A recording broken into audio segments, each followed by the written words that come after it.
right, lovelies, welcome to some extra fat joy. I have 10 questions for Dr. Theresa Melito-Conners. All right, Theresa, first question. If your last week or this past week was a chapter of a book, what would it be called? I don't know. You're making me nervous with these 10 questions. I was fine. We could have talked for days on the other one. No, I'm just kidding. All right. If the last week of my life was a chapter of a book, what would it be called? Yeah. Honoring my rest. Ooh, I love it. Like that 3-hour nap you took. So I know. good. That was like last week. So that was good. Perfect. Oh my God, I love it. Honoring my rest. This will be a good one for you. What's one thing that you own that you really should throw out? You're a collector. I am. Oh gosh. What? Do not ask my husband this question. I did so much getting rid of things over the summer, paying them forward, clothes that no longer fit, things that just like that. I did so much of that because it was unbelievable, and move that energy around. And I'm trying not to kind of hold on to things that I don't need. But I will say one thing that did pop into my mind that I should probably throw out was I don't have a scale in my house, a scale to weigh myself because we don't need that. But I do have this like old, stupid little and it's partially broken. It is a food scale, but I need it like every now and again to I can't even think of it. To like weigh a letter and make sure I'm not like over the ounce. But it is technically a food scale. And when I see it, I am reminded of those days, but I don't think it's in like a super negative way. But the thing like barely works. Like the first number is like half, like not even there. Like, I don't know why I have this thing. And then when it comes out, my husband will be like, is that an old food scale? Why do we still have that? And I'm like, because I need to weigh a letter or like something silly. So I don't know. Maybe I should get rid of that. I love that he asked that question though. Like, he's like, hang on, do we need this? Well, as we talked about in the episode too, I hid a lot of the really bad behavior. And I also hid it in like, this is what I'm supposed to be doing. Like, this is totally fine. Like, don't worry about it. It's totally normal for me to be taking whatever I was taking to help whatever. And he has told me that like was very upsetting that he missed some of those things. And I think he kind of internalizes some of that as like, he feels badly. And like, obviously we've talked about it. And I'm like, you didn't know, like you wouldn't have known, but like he feels like he almost enabled the behavior because he didn't know. Yeah.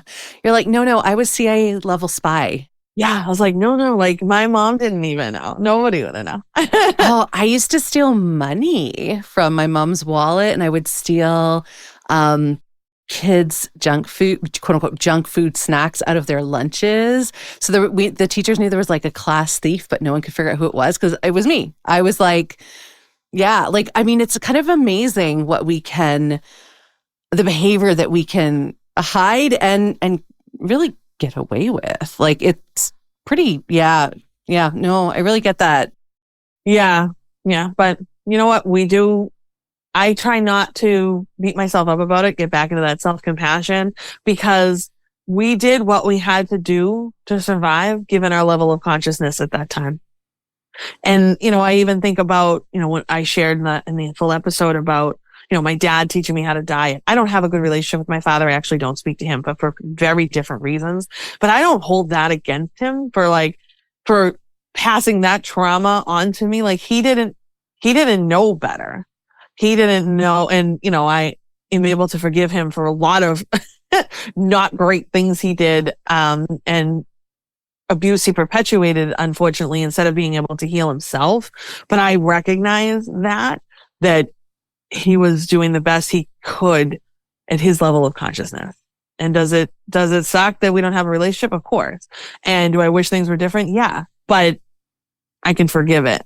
Yeah. I have a number of family members that I'm like that with, and the anger is gone. I was angry for a while, and then I really, kind of hit that point of everyone's doing the best that they can. And it's not, and someone actually kind of snapped me a little around about it with, like, it's not up to me to educate them or force them to be different than they are. Because I think I was really holding on to wanting to change people that whole kind of over caring for my own ego, perhaps. Like it's really interesting to dive into that. But yeah, I think there's a lot there, and that forgiveness and that acceptance is such a big part of this. Yeah. Yeah. One of my favorite quotes, holding on to anger is like drinking poison, but expecting the other person to die. Right? I love that quote so much. Yes. The mic drop quote. Oh, yeah. It's so true. What is the most used app on your phone? Oh gosh. Probably Instagram because trying to be a small business owner and an entrepreneur and grow my following. That and probably Amazon. Yeah. Oh, Amazon's dangerous. Yeah. Bezos has a yacht somewhere with my name etched on the side. I don't know. Right. It's small, but it's there. I love it. Do you have a favorite smell? Oh, lemon. I love the smell of lemon. Lemon like anything. Nice. Favorite word? Including limoncello. Oh, yeah. I'm all Italian. Well, predominantly Italian. Yeah. So it's in my blood. What was the next question? Favorite word? Oh, zesty. Oh, like zesty lemon. Oh, like zesty lemon, or I like to describe myself as zesty. Yeah, I like zesty.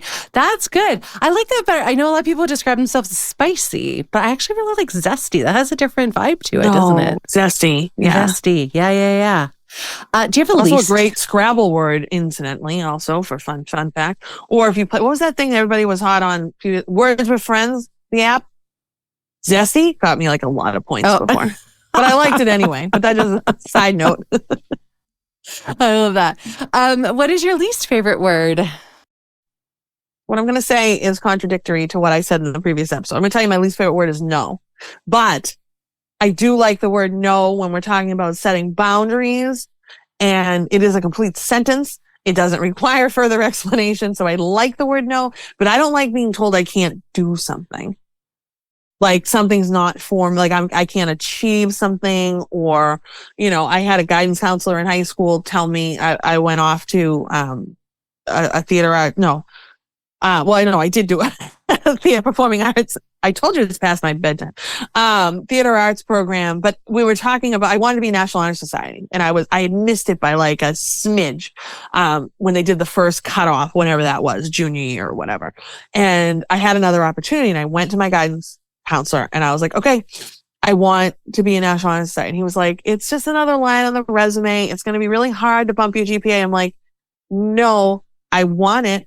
So figure out, I want you to do the math and tell me what I need to get for grades and what I had everything else, the community service, whatever else you had to do. There was a bunch of criteria. My GPA was like just a hair missing it.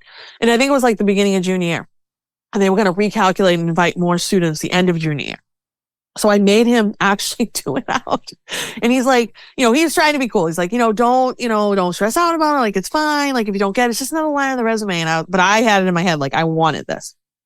So, I did it. Like, I think I had to get like straight A's or whatever, which again, like I did well in school. And, I remember going back to him and being like, all right, recalculate the GPA. And he was like, well, all right. And then he did it and he was like, oh, okay. Yeah, you made the cutoff. I was like, okay, thank you, bye. I was like, I remember that though. I was like, don't tell me no. Don't tell me I can't do something. I just identified that I want this, so I'm going to make it happen, with or without you. Yes. Yeah, that's a very different kind of no than what you were talking about with boundaries. Yeah, absolutely. Theresa, what scares you? Oh gosh, I don't know. A lot of things, like the normal things. I don't know. I think they're normal. Some things in society kind of scare me right now. I'm not gonna lie. Yeah, we'll go with that. I'm scared for humanity. Yeah, absolutely. Me too. What would you tell your younger self? You can do anything you want. Don't let anybody stop you. Don't take no for an answer. Love it. What's one of your big dreams? Let's see. I want to, well, like professionally, personally, both, whatever. Yeah, whatever. I want to continue to be happy. I want to grow the self-care cabaret to the point where it is a fully sustaining business, a full-time business on its own that I can work for, and also employ my husband and my mom to work for me. My mom does some of my art designs that folks see on my website. There's these adorable little drawings of the jock, which is me. My mom does those, and my husband actually produces my podcast, but they're volunteers at the moment. They're working on their spiritual domain by volunteering for the cabaret. But I would love to get to the point where it is a big enough business to support not only myself comfortably, but to continue to grow and to help people. Like that's really the ultimate takeaway. So that's my biggest dream. That's what we're working, chipping away at every day. Oh, so good. All right, let's all send some energy to that. So good.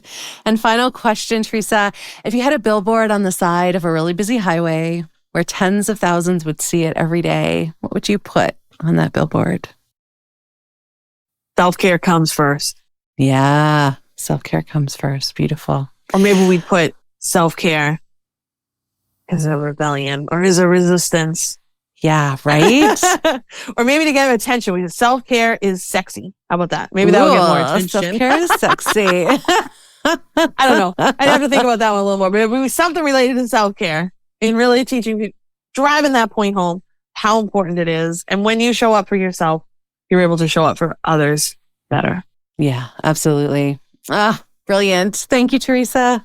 Thank you. This was so fun. Yeah, yay.